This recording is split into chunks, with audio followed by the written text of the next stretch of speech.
Every day in the UK, an average of 46 people will be given a diagnosis of melanoma, a type of skin cancer.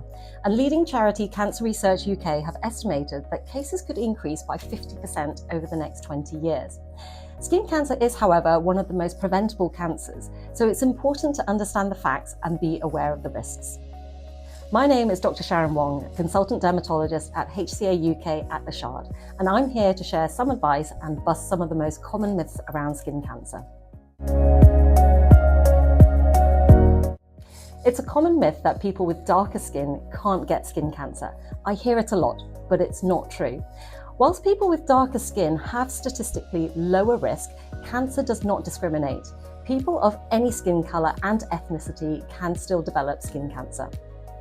Although it is true that in darker skin, the greater quantity of melanin, the substance which gives skin its pigment, provides more protection against harmful UV rays, this is not the case with skin on the palms, the soles and nail beds, which are locations where individuals with darker skin tones can still develop skin cancer. So regardless of your skin colour, you absolutely should be protecting your skin from the sun and being aware of changes in your skin and nails. Many people believe that getting what they call a base tan is an effective way to prevent sun damage. Well, I'm sorry to say there's no safe way to tan. The change of your skin colour, aka the tan, is an active sign of the stress your skin is under. It's rushing to produce more melanin to try and protect you from harmful UV rays. Research has also shown that this base tan does not give you adequate protection against the sun, and repeated exposure to these rays will accelerate changes related to skin aging. And remember, this applies to the use of tanning beds as well. I've heard some people say that they try to avoid sun creams because of the chemicals they contain. While we have lots of evidence that shows too much sun can cause skin cancer, we have very little data to suggest that the current ingredients in approved sun creams cause significant harm. All sun creams on sale in the UK are subject to strict laws to ensure they are safe to use and provide the protection they say they will.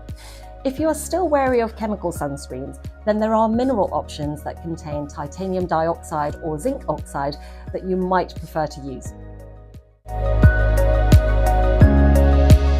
I get it, you might think that because it's a cloudy day with no sign of the sun, you don't need to protect yourself from it. But this is another myth. It's estimated that around 80 to 90% of the sun's UV rays can pass through clouds, meaning that sun protection is a must throughout all seasons. Try adding sun protection into your everyday routine through a moisturiser containing SPF, for example. This could be an easy way of ensuring that you are increasing your protection from the sun no matter what the weather. It would be pretty obvious to assume that while you are indoors, you don't need to think about sun protection, right? Well, that's not strictly true.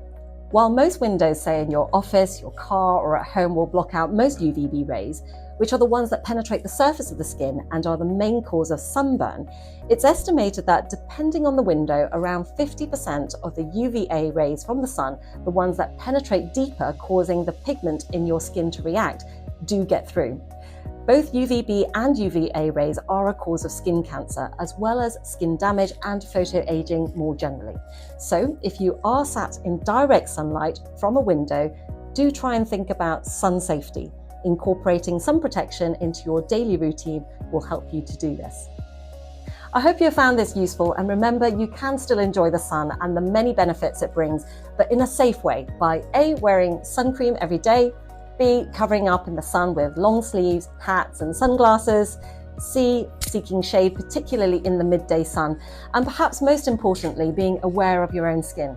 If you do spot any changes or something that doesn't look or feel right, book an appointment with your GP or dermatologist.